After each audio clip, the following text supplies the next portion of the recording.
Hello students. तो आज हम सॉल्व करने वाले हैं इनवर्स ट्रिग्नोमेट्रिक फंक्शन के क्वेश्चन नंबर 11 से लेके 20 तक। तो स्टार्ट करते हैं। Let alpha beta are the roots of this equation, जहां पे k अपना 0 से 3 में है एंड k इज कांस्टेंट। तो इस tan inverse alpha plus tan inverse beta plus tan inverse 1 upon alpha plus tan inverse 1 upon beta की value पूछ रहा है। तो भाई क्वाड्रेटिक इक्वेशन देखिए दी हुई है और अल्फा बीटा इसके रूट्स हैं, तो सम ऑफ रूट और प्रोडक्ट रूट की बात करना तो बनता ही है। तो अगर मैं प्रोडक्ट ऑफ रूट देखूँ तो कितना आएगा, k इंटू के माइनस 3 आ जाएगा। करेक्ट। अच्छा, और k अपना क्या है, 0 से 3 में दिया हुआ है, यानी कि k तो क्या है आपका 0 से बड़ा है। और k माइनस 3 की बात करूं तो वो क्या आ जाएगा, -3 से 0 के बीच में रहेगा। तो क्या मैं ऐसा बोल दूं कि भाई जो k माइनस 3 है वो 0 से छोटा है। तो क्या मैं इससे ऐसा कंक्लूड कर सकता हूं कि भाई अल्फा बीटा लेस देन 0 रहेगा, क्योंकि k 0 से बड़ा है और k माइनस 3 0 से छोटा है। तो ये प्रोडक्ट ओवरऑल 0 से छोटा हो जाएगा। और ये प्रोडक्ट ओवरऑल 0 से छोटा है, तो इससे क्या मतलब, क्या बात निकल के आ रही है कि भाई both root have opposite sign. यही बात निकल के आ रही है कि भाई दोनों रूट्स के पास क्या है, अपोजिट साइन है। चलो ठीक है, तो मान लेते हैं कि भाई क्योंकि देखो सिमेट्रिक है पूरा जो एक्सप्रेशन दे रखा है, तो इट हार्डली मैटर्स कि मैं किसको लेस देन मानता हूँ, किसको 0 से बड़ा मानता हूँ। तो मैं काम करता हूँ, अल्फा को 0 से बड़ा मान लेता हूँ, बीटा को 0 से छोटा मान लेता हूँ। आप दूसरा भी अदरवाइज भी ले सकते हैं, कोई फर्क नहीं पड़ता। ठीक है। और एक फंडा होता है, फंडा क्या होता है, आपने पढ़ा होगा आईटीएफ में कि भाई जब x greater than equal to 0 होता है तो tan inverse 1 upon X equal to होता है cot इनवर्स x। ठीक है। और जब x लेस देन 0 हो जाता है, x लेस देन 0 हो जाता है तो tan inverse 1 upon X equal to हो जाता है pi minus cot inverse X. ये बात आप जानते हैं। ठीक है। अच्छा, तो इस हिसाब से देखा जाए तो अपने पास ग्रुपिंग कर देते हैं भाई, tan inverse alpha plus tan inverse 1 upon alpha, ठीक है, plus tan inverse beta plus tan inverse 1 upon beta. Correct. अब क्योंकि मैंने अल्फा को तो 0 से बड़ा माना है, तो ये तो डायरेक्ट क्या हो जाएगा, tan inverse alpha plus cot inverse alpha. ठीक है। और यहाँ पे मेरे कुछ गड़बड़ लग रही है, एक सेकंड रुकना। हाँ बिल्कुल, गड़बड़ यहाँ करी हुई है अपन ने, देखो ये उल्टा लिख दिया मैंने, यहाँ पे minus pi plus cot inverse होगा। सही है, अब करेक्ट है। तो यहाँ कितना आ जाएगा भाई, tan inverse beta plus cot inverse beta minus pi. सही है। और अपन जानते हैं कि भैया ये किसके बराबर होता है, π/2 के बराबर होता है। और ये क्वांटिटी भी किसके बराबर हो गई, π/2 के बराबर हो गई। तो π/2 प्लस π/2 कितना आ गया, पाई, और माइनस पाई, तो ये कितना आ गया, 0। ठीक है। तो इसका आंसर कौन सा सही हो जाएगा, सी ऑप्शन सही हो जाएगा। एफ एक्स एक फंक्शन दिया हुआ है, बी 0 से बड़ा है, domain and range of F X are the same set. तो बी माइनस ए की वैल्यू पूछ रहा है अपन से। तो भाई अपने को बोला गया है कि डोमेन एंड रेंज सेम है एफ एक्स की। और एफ एक्स की डोमेन किस पे डिपेंड करेगी भाई, एफ एक्स की डोमेन डिपेंड कर रही है आपकी किस पे, कॉस इनवर्स एक्स की डोमेन पे। ठीक है। और इसकी डोमेन कितनी होती है भाई, -1 से 1। तो भैया एफ एक्स की डोमेन कितनी आ गई भाई, -1 से 1। और यही इसकी क्या हो जाएगी भाई, रेंज भी हो जाएगी। ठीक है, क्वेश्चन में ऐसा गिवन है अपने को। ठीक है। अच्छा, तो अब एक काम करते हैं, एफ एक्स की रेंज निकालने की कोशिश करते हैं। तो सबसे पहले देखो कॉस इनवर्स एक्स की रेंज कितनी होती है, इसकी रेंज होती है, भाई 0 से पाई। करेक्ट। तो अगर इसमें दोनों तरफ 2b मल्टीप्लाई कर दूं तो कैसा रहेगा, तो क्योंकि भाई 2b अपने को ऑलरेडी इन्होंने क्या दे रखा है, 0 से बड़ा दे रखा है, तो मल्टीप्लाई करने से इनइक्वालिटी में कोई फर्क नहीं पड़ेगा। तो ये कितना आ जाएगा, 2b cos इनवर्स x से लेके 2b पाई। करेक्ट। और a ऐड कर दूं दोनों तरफ, तो ये कितना आ जाएगा, a plus 2b cos inverse x a plus 2b पाई। ठीक है। तो भाई रेंज कितनी आ गई भाई, एफ एक्स की रेंज कितनी आ गई हमारे पास, वो आ गई a से लेके a प्लस 2b पाई। और वैसे दी कितनी हुई है भाई, -1 से 1, यानी कि a की वैल्यू कितनी होगी भाई, -1। और a प्लस 2b पाई की वैल्यू कितनी हो गई, 1। करेक्ट। तो यहां से b की वैल्यू कितनी आ जाएगी, वो आ जाएगी, वो आपके पास कितनी आ जाएगी, a की वैल्यू -1 है ना, तो 2b पाई इक्वल टू हो जाएगा आपके पास 2 और b की वैल्यू हो जाएगी 1/पाई। तो b माइनस a की वैल्यू कितनी आ जाएगी 1/पाई प्लस 1, यानी कि ऑप्शन डी सही हो जाएगा। ठीक है भाई। If this equation equal to 5 pi square by 8, तो x की वैल्यू पूछ रहा है। तो भाई इस क्वेश्चन के लिए एक आइडेंटिटी आपको याद दिला देते हैं कि भाई tan inverse x plus cot inverse x plus equal to कितना होता है पाई बाय 2। तो यहाँ से क्या मैं ऐसा लिख सकता हूँ कि tan इनवर्स x का whole square plus pi by 2 minus tan inverse x का होल स्क्वायर बराबर 5 पाई स्क्वायर बाय 8। करेक्ट बात है। और अब मुझे tan इनवर्स x को क्या मान लेना चाहिए, t मान लेना चाहिए।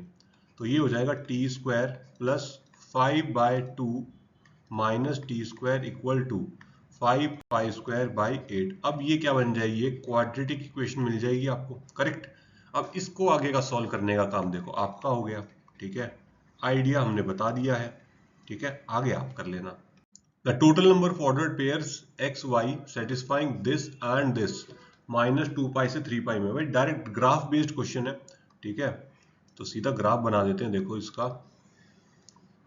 इसको अपन y एक्सिस मान लेते हैं, इसको x एक्सिस मान लेते हैं, और ये अपना क्या आ गया यहाँ पे पाई बाय 2। ठीक है, थोड़ा सा पास पास रख लेते हैं भाई।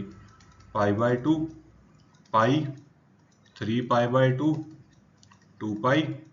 ठीक है, और यहाँ कितना आ जाएगा भाई 5 पाई बाय 2 और 3 पाई, और पीछे भी चलना है अभी अपने को माइनस पाई बाय 2। ठीक है, minus pi minus 3 pi by 2 minus 2 pi. Correct. अच्छा, अब कॉसेक्स का ग्राफ कैसा बनता है, याद है आपको? कॉसेक्स का ग्राफ कुछ ऐसा बनता है, ऐसा, है ना। और जब y के ऊपर मॉड लगा दिया तो आपको क्या करना है, जो नीचे वाले ग्राफ है उसको डिलीट कर दो और ऊपर वाला डिजाइन रखो बस। ठीक है, और उसको नीचे मिरर इमेज बना दो। तो मतलब यहां से लेके एक यहां तक बन जाएगी एक चीज। ठीक है, एक यहां से यहां बन जाएगा।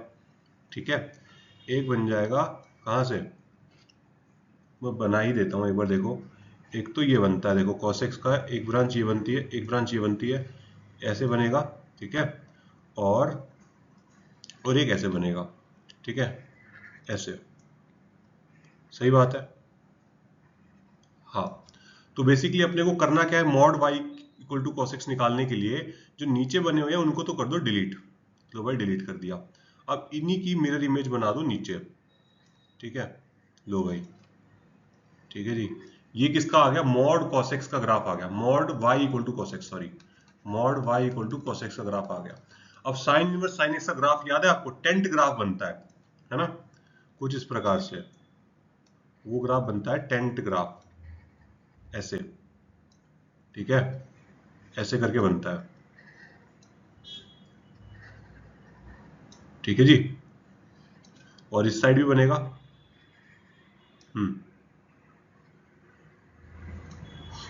ठीक है, तो गिन लेते हैं भाई कितने आ रहे हैं। 1 2 3 4 5 6, 6 बार काट रहा है भाई। नहीं नहीं नहीं नहीं नहीं नहीं, माइनस 2 पाई तक लेना है ना, ये वाला नहीं लूंगा मैं। तो 1 2 3 4 और 5, अब सही है। तो ऑप्शन सी सही हो जाएगा।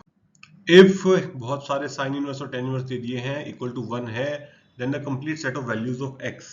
ठीक है, तो भाई अगर ये 1 आ रहा है तो जरूर अंदर ये जो चीज बैठी है साइन बॉक्स के अंदर, ये पूरी की पूरी चीज जरूर 1 से 2 के बीच में रही होगी। तो मतलब sine inverse cos inverse sine inverse tan inverse x। ठीक है, ये पूरी की पूरी 1 से 2 के बीच में रही होगी। करेक्ट। तो अब देखो भाई, अब थोड़ा सा दिमाग लगाते हैं अपन। ओके, तो पहले तो बात तो ये देखो कि साइन इनवर्स जो है आपका वो माइनस पाई बाय 2 से पाई बाय 2 में होता है उसकी रेंज। करेक्ट।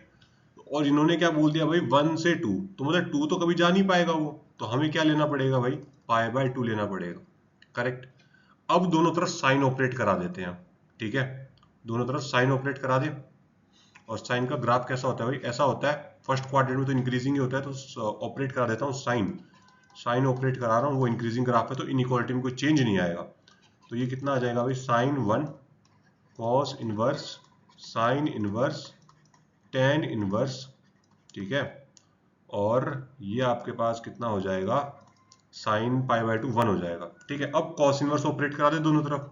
अब कॉस कॉस ऑपरेट करा देते हैं, और कॉस देखो भाई फर्स्ट क्वाड्रेंट में डिक्रीजिंग ग्राफ होता है कॉस का, करेक्ट बात है। तो कॉस ऑपरेट कराऊंगा तो इनइक्वालिटी क्या हो जाएगी, रिवर्स हो जाएगी। यहाँ पे अब इनइक्वालिटी रिवर्स हो गई, सही बात है। तो ये हो जाएगी आपके पास cos 1। अब साइन देखो वापस से, साइन का इंक्रीजिंग ग्राफ होता है तो इनइक्वालिटी रिवर्स नहीं होगी, साइन cos साइन 1, ठीक है। तो ये कितना हो जाएगा, tan इनवर्स x से लेके साइन cos 1, सही बात है।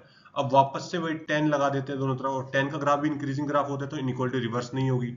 तो ये आ जाएगा tan साइन cos साइन 1, ठीक है, ग्रेटर देन x, और यहाँ आ जाएगा tan साइन cos 1। तो बस अब मिला लेते हैं भाई, tan sine cos 1, tan sine cos sine 1, option B सही बैठ रहा है ना। हाँ, ऑप्शन बी सही है। Number of ordered pairs x Y of real number satisfying this equation. तो सबसे पहले तो इधर डोमेन की बात कर ले भाई, क्योंकि देखो साइन और कॉस इनवर्स वाले में डोमेन का मामला बहुत फंसता है। तो सबसे पहली बात तो भाई y आपका -1 से 1 में होना चाहिए, सही बात है, तभी तो कॉस इनवर्स डिफाइन हो पाएगा, ठीक है जी। तो इसका मतलब कॉस इनवर्स y जो है आपका वो किस में रहेगा, 0 से पाई में रहेगा, ठीक है। अगर कॉस इनवर्स y 0 से पाई में रहेगा तो साइन कॉस इनवर्स y किस में रहेगा, वो आपका 0 से 1 में रहेगा, करेक्ट बात है, ठीक है जी। अच्छा, तो साइन कॉस इनवर्स y किस में आ गया भाई अपना, 0 से 1 में आ गया, ठीक है जी। और इसको ना एक बार के लिए मैं कुछ k मान लेता हूँ, ठीक है, एक बार के लिए मैं इसको k मान लेता हूँ। तो ये कितना आ गया, X square plus 2kx plus 1 equal to 0। ये तो एक क्वाड्रेटिक इक्वेशन बन गई। और इसका डिस्क्रिमिनेंट निकालें, कितना आएगा, 4k स्क्वायर माइनस 4, ठीक है। अच्छा, इसको इक्वल टू 0 करना है तो मतलब ग्रेटर देन इक्वल टू 0 होना चाहिए, रूट आएगा तभी तो आएगा। तो k square minus 1 greater than equal to 0, यानी कि यहाँ से कितना आ गया, k minus 1 k plus 1 greater than equal to 0। तो k क्या आ गया भाई, k बिलोंग्स टू आ गया माइनस इन्फिनिटी से -1 यूनियन 1 से इन्फिनिटी। बट हम तो यहाँ पे देखो k को 0 से 1 में निकाल के बैठे हैं, करेक्ट बात है। तो इसका मतलब एग्रीमेंट कहाँ होगा, k इक्वल टू 1 पे एग्रीमेंट होगा इसका, सही बात है। और k इक्वल टू 1 का मतलब यह है कि sine cos inverse y will be equal to 1। और ये 1 कब होगा, जब कॉस इनवर्स y कितना हो जाएगा, पाई बाय 2। और ये पाई बाय 2 कब होगा, जब y की वैल्यू कितनी हो जाएगी, 0, ठीक है। तो इसका मतलब मेरे पास y की वैल्यू कितनी आ गई, 0 आ गई, ठीक है। और मेरे पास ये जो क्वाड्रेटिक इक्वेशन थी, k की वैल्यू 1 हो चुकी है, तो X square plus 2x plus 1 equal to 0 हो जाएगा। तो यहाँ से x प्लस 1 का होल स्क्वायर इक्वल टू 0, यानी कि x की वैल्यू कितनी आ गई यहाँ से, 1 -1। तो y की वैल्यू 0, x की वैल्यू -1। तो कितने ऑर्डर्ड पेयर बन रहे हैं भाई, एक ही ऑर्डर्ड पेयर बन रहा है, मतलब ऑप्शन बी सही हो जाएगा। The value of tan inverse 1 plus tan inverse 2 plus tan inverse 3। भाई ये तो डायरेक्ट फॉर्मूला बेस्ड क्वेश्चन है यार, तो आई थिंक इसको तो नहीं करना चाहिए मुझे, है ना, सॉल्व करके दिखाना चाहिए। बस आप ये देख लेना, जब भी आप प्लस वाला फॉर्मूला लगा रहे हो तो एक्स वाई ग्रेटर देन 1 है या एक्स वाई लेस देन 1 है, उसके हिसाब से फॉर्मूला थोड़ा चेंज हो जाता है। तो अगर आपको फॉर्मूला पता है तो आई थिंक ये बहुत आराम से हो जाएगा। तो I would like to skip this question, ठीक है, and do it yourself. The complete set of values of x for which this quantity, this function is independent of x, x पे डिपेंड ना करे। अच्छा, इस वाली भाई साहब को देख के ना मेरे को एक फॉर्मूला याद आता है, cos inverse 1 minus x square upon 1 plus x square का एक फॉर्मूला पढ़ा था अपन ने आईटीएफ में, कि भाई 2 tan इनवर्स x जब x क्या हो, 0 से बड़ा हो, ठीक है, और -2 tan इनवर्स x, ठीक है, जब x क्या हो, 0 से छोटा हो। ये हमने पढ़ा है, ठीक है। और बगल में भी देखो 2 tan इनवर्स x है। तो हम क्या चाहते हैं भाई, x पे डिपेंड ना करे। x पे कब डिपेंड नहीं करेगा, जब ये कट के भाई खत्म हो जाएगा सब कुछ। तो भाई 2 tan inverse x minus 2 tan inverse x जब होगा और इक्वल टू 0 आ जाएगा, तभी तो डिपेंड नहीं करेगा x के ऊपर। तो इसका मतलब x को क्या होना पड़ेगा, 0 से छोटा होना पड़ेगा, मतलब ऑप्शन ए सही हो जाएगा। The number of ordered pairs x y which satisfy this equation and this equation. ये तो देखो इसका ग्राफ तो हम जानते हैं, पहले इसको समझते हैं कि ये क्या दे दिया इन्होंने। 16 का डिवाइड लगाते हैं, x square plus y square minus 3 pi x plus pi y equal to 31/16 pi square equal to 0 हो जाएगा। करेक्ट बात है। अच्छा, और इसके अंदर देखो सेंटर कितना हो जाएगा इस सर्कल का, सेंटर हो जाएगा 3 पाई/2 और माइनस पाई/2, ठीक है। और इसका रेडियस कितना हो जाएगा, √9 पाई square bye 4 plus pi square bye 4 minus 31/16 pi square. तो ये कितना आ जाएगा भाई, 10 पाई स्क्वायर बाय 4 आएगा ना, तो एलसीएम लेके ऊपर नीचे 4 मल्टीप्लाई कर लेते तो 40 पाई स्क्वायर माइनस 31 पाई स्क्वायर बाय 16 हो जाएगा ये, यानी कि 3 पाई/4 इसका रेडियस आ गया। ठीक है, तो एक सर्कल है जिसका सेंटर 3 पाई/2 माइनस पाई/2 और 3 पाई/4 उसका क्या है, रेडियस है। ठीक है, अब मेरे को बनाना पड़ेगा ग्राफ। ठीक है, देखो पूरा नहीं करूंगा, ठीक है, रफ आइडिया दे देता हूं मैं। तो इसका ग्राफ कैसा बनेगा भाई, तो ये आ गया -पाई/2, ये आ गया पाई/2, ठीक है, ये पाई, ये 3 पाई/2, ठीक है, और ये आ जाएगा आपका 2 पाई। तो इसका ग्राफ कुछ इस प्रकार से बनता है, आपको याद हो तो। ठीक है, वैसे याद होने चाहिए भाई सारे के सारे graph.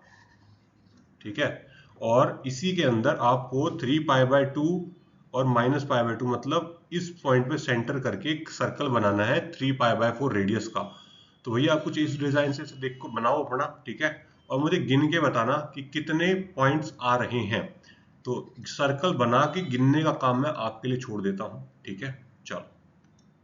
Domain and range of this function पूछी जा रही है अपन से। तो भाई सबसे पहले डोमेन की बात कर ले, तो साइन इनवर्स एक्स कब डिफाइन होगा, जब अंदर वाले भैया कॉस इनवर्स एक्स जिंट एक्स अपना -1 से 1 में रहेंगे। पर कॉस इनवर्स एक्स तो भैया कभी -1 जाता ही नहीं है, वो तो हमेशा 0 से पाई के बीच में रहता है। तो पीछे भाई चेंज करना पड़ेगा, थोड़ा सा 0 से बड़ा बनाना पड़ेगा। अब सही है, ठीक है जी। अब दोनों तरफ कॉस ऑपरेट करा दें, और कॉस का जो ग्राफ होता है वो डिक्रीजिंग ग्राफ होता है ना। तो इसका मतलब इनइक्वालिटी क्या हो जाएगी, रिवर्स हो जाएगी यहाँ पे। सही बात है।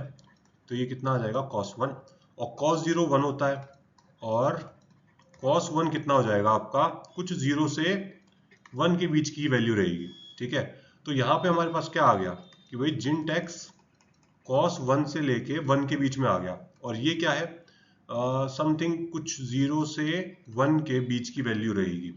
ठीक है, तो जिंटेक्स क्या होता है, इंटीजर आउटपुट देता है। तो 0 से 1 इस पूरे इंटरवल में कितने इंटीजर होंगे, बस एक ही रहेगा 1, यानी कि x बिलोंग्स टू क्या हो जाएगा आपका 0 से 1 हो जाएगा। ठीक है, ये तो आपकी क्या आ गई, डोमेन। ठीक है, अरे नहीं नहीं नहीं, 0 से 1 नहीं, 1 चाहिए ना अपने को, तो मतलब 1 से 2, ये तो आ गई आपकी डोमेन। और रेंज की अगर हम बात करें, तो रेंज के लिए देखो भाई, रेंज के लिए जिंटेक्स 1 डाल दो, तो fx कितना आ जाएगा भाई, साइन इनवर्स कॉस इनवर्स 1। तो साइन इनवर्स कॉस इनवर्स कितना हो जाएगा 0, और ये कितना हो जाएगा, साइन इनवर्स 0 कितना होता है 0। इसका मतलब ऑप्शन ए सही हो जाएगा।